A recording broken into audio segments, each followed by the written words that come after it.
રાજકોટના શાપર વેરાવળ નજીકના રીબડા ઇન્ડસ્ટ્રીયલ વિસ્તારમાં આવેલી ઓમ પેકેજિંગ કંપનીમાં આજે વહેલી સવારે ભીષણ આગ લાગવાનો બનાવ સામે આવ્યો, જેમાં મળતી માહિતી મુજબ આગ રાત્રિના લગભગ 3 થી 3:15 વાગ્યાના સમય દરમિયાન ભભૂકી ઉઠી હતી।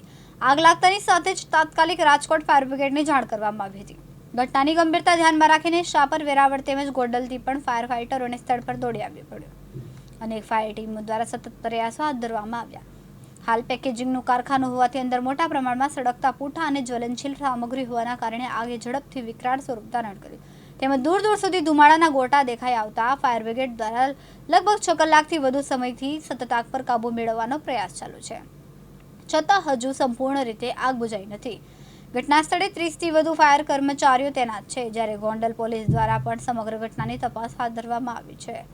સળગતા પૂઠામાંથી નીકળતા ઝેરીલા ધુમાડા અને ગેસના કારણે શ્વાસ લેવામાં તકલીફ ઊભી થઈ રહી છે, જેના કારણે ફાયર ફાઇટરો ઓક્સિજન કીટ અને આગ બુઝાવવાની કામગીરી કરી રહ્યા છે।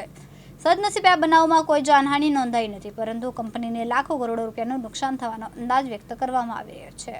ફર્સ્ટ ટર્નઆઉટમાં રાજકોટ ફાયર બ્રિગેડમાંથી એક ફાયર ટેન્ડર અહીંયા આવ્યો હતો અને અહીંયા આવીને જોયું તો આગ થોડી સ્પ્રેડ થઈ ગઈ હતી, માટે સપોર્ટિંગમાં બીજા ફાયર ટેન્ડર બી બોલાવેલા હતા।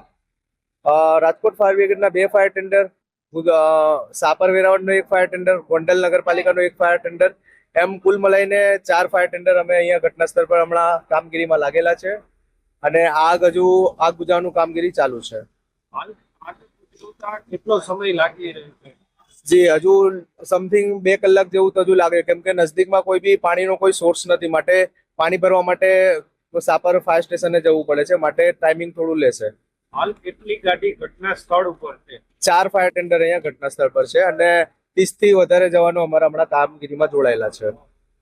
આગ કેટલા વાગે લાગેલી હતી?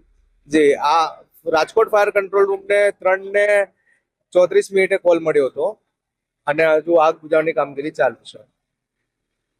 આગ લાગવાનું કોઈ ચોક્કસ કારણ?